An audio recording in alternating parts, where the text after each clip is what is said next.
ভাঙড়ের তৃণমূল নেতা রাজ্জাক খান খুনে গ্রেফতার তৃণমূল নেতা। তৃণমূলের অঞ্চল সভাপতি খুনে 3 দিনের মাথায় জালে দলেরই নেতা ধৃত মোফাজ্জল মোল্লা খুনের মাস্টারমাইন্ড, এমনটাই দাবি পুলিশ সূত্রে। ওকে পিয়ে এবং গুলি করে ওকে খুন করেছে, বেশ কয়েকটা গুলি ভাইরাল হয়েছে যে ভিডিও আপনারা দেখতে পাচ্ছেন। শওকত মোল্লার পেছনেই দেখা যাচ্ছে একদম মোফাজ্জল মোল্লা। এখনো পর্যন্ত আমি নিজেই খুব বিভৎস অবস্থা, খুব সাংঘাতিক অবস্থা, বলতে পারছি না।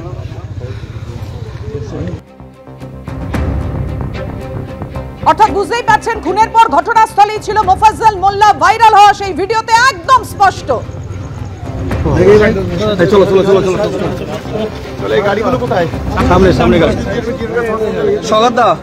বলছি একেবারে সন্ধ্যায় এই রাতে এইরকম একটি ঘটনা, কি বলবেন? আজকেই তো মিটিং করলেন তানাকে নিয়ে। একেবারে খালপাড়ে ওকে পিয়ে এবং গুলি করে ওকে খুন করেছে, বেশ কয়েকটা গুলি। তৃণমূল বিধায়ক শওকত মোল্লার পেছনেই দাঁড়িয়েছিল মোফাজ্জল মোল্লা। এই মোফাজ্জলকেই পুলিশ গ্রেফতার করেছে রাজ্জাক খান খুনে। এই মোফাজ্জল মোল্লা যাকে আপনারা দেখতে পাচ্ছেন, ক্যানিং পূর্বে তৃণমূল বিধায়ক শওকত মোল্লার ঠিক পেছনেই রয়েছেন মোফাজ্জল মোল্লা, যাকে গ্রেফতার করেছে পুলিশ। খুনের সময়ও ঘটনাস্থলে ছিল ধৃত মোফাজ্জল মোল্লা। পুলিশ সূত্রে এমনই খবর।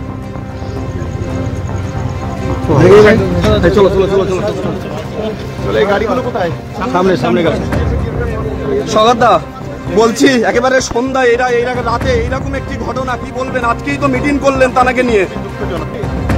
একেবারে খালপাড়ে ওকে পিয়ে এবং শওকত মোল্লাই বলেছেন তৃণমূলে মোফাজ্জল বলে কোনো নেতা নেই, অথচ তৃণমূল বিধায়কের সঙ্গেই তাকে দেখা যাচ্ছে।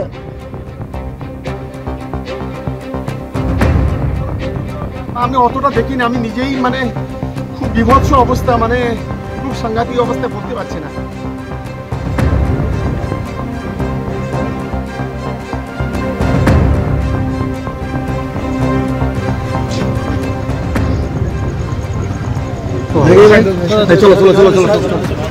আর এখানেই আমরা জানতে চাইবো ধৃতের স্ত্রী কি বলছেন। কথা বলবো, আমাদের সঙ্গে রয়েছেন আমাদের প্রতিনিধি হিন্দল দে। হিন্দল, দেখো ছবিতে যে ভাইরাল হয়েছে যে ভিডিওটা, তাতে একদম স্পষ্ট যে এই মোফাজ্জল, যাকে পুলিশ ইতিমধ্যেই গ্রেফতার করেছে, একদম দেখা যাচ্ছে শওকত মোল্লার পেছনে। কিন্তু শওকত মোল্লা বলছেন তিনি ছিলেনই না ঘটনাস্থলে এবং তৃণমূলেরই নেতাই নন।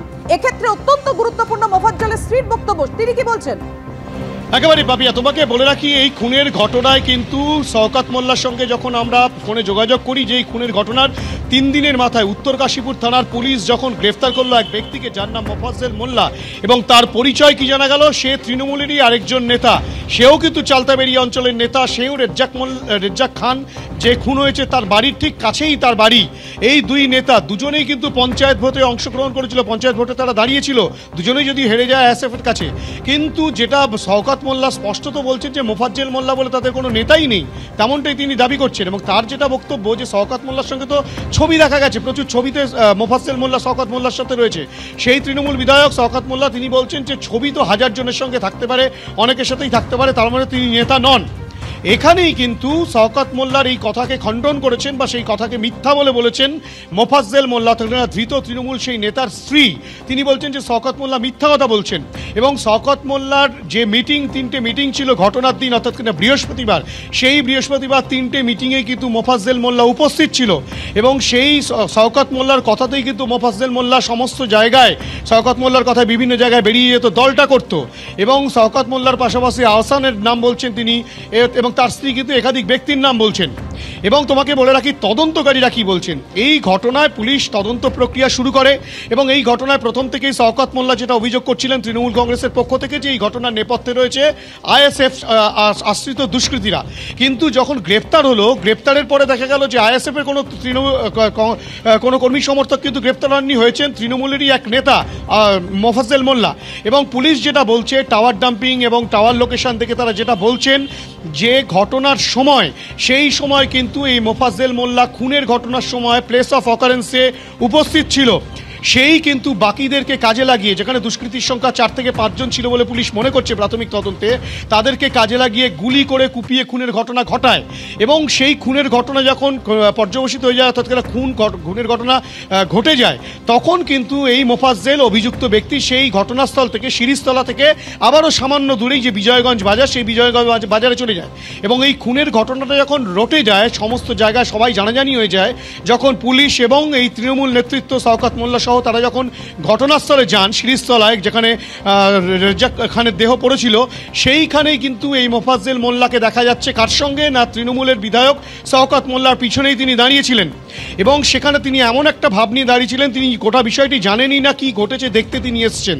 কিন্তু পুলিশ যেটা বলছে যে গোটা ঘটনার মাস্টার মাইন্ড তৃণমূলের এই নেতা মোফাজ্জেল মোল্লা, এবং এই মোফাজ্জেল মোল্লার সঙ্গে রেজ্জাকের একটা দ্বন্দ্ব ছিল। এই শুধু মোফাজ্জেল মোল্লা নয়, তার সঙ্গে আরো বেশ কয়েকজনের নাম পুলিশ জানতে পেরেছে। একেবারে তুমি যেটা বলছো, পুলিশের বক্তব্য অবশ্যই তোমার কাছ থেকে আরো বিস্তারিতভাবে জানবো। খুনির কোনো জাত হয় না।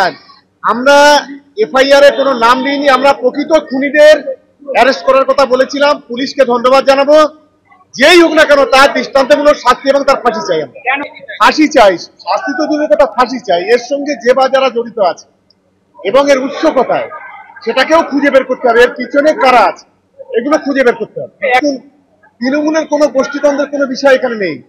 এখানে আইএসএফ এর মদতপুষ্ট হয়ে আজকে যে বা যারা খুন করেছে তারা কখনো দলের লোক হতে পারে না। আর মোফাজ্জেল আমাদের দলের কোনো পদাধিকারী নয়।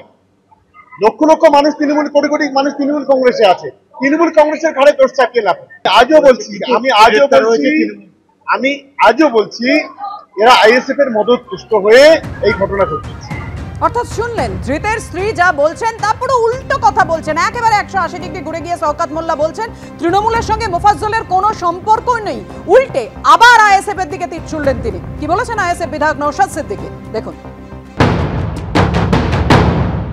কতটা কনফিডেন্সের লেভেল বুঝতে পেরেছেন? খুন করেছে, খুন করে এসে আবার শওকত মোল্লার অদরেই দাঁড়িয়ে আছে, পেছনেই দাঁড়িয়ে আছে, দাদা প্রোটেক্ট করে নেবে, হয়তো এই মানসিকতা নেই। আর সেখানে দাঁড়িয়ে ওরাই আমাদেরকে বলছে কি শুধু পেছনের। আমি বলছি আগামী দিনে দেখতে পাবেন, যদি সঠিক তদন্ত হয়, রাইট সাইডে কেউ আছে, হয়তো লেফট সাইডে হয়তো কেউ আছে, ফ্রন্ট সাইডে কেউ আছে, ব্যাক সাইডে হয়তো আরও কিছু পাওয়া যাবে যারা এই খুনের সাথে যুক্ত। এটা সম্পূর্ণরূপে চলতাবাড়িয়া অঞ্চল নেতৃত্ব হিসেবে তৃণমূল কংগ্রেসের ছিল, কিছু কন্ট্রোলের ছিল যে আমি এটা কন্ট্রোল করব, ও বলছে তুই দুদিনকারের নেতা, তুই কন্ট্রোল করবি, তোকে হাত ধরে আমি নিয়ে এলাম। এইরকম একটা হতে হতেই এই জায়গাটা পৌঁছেছে।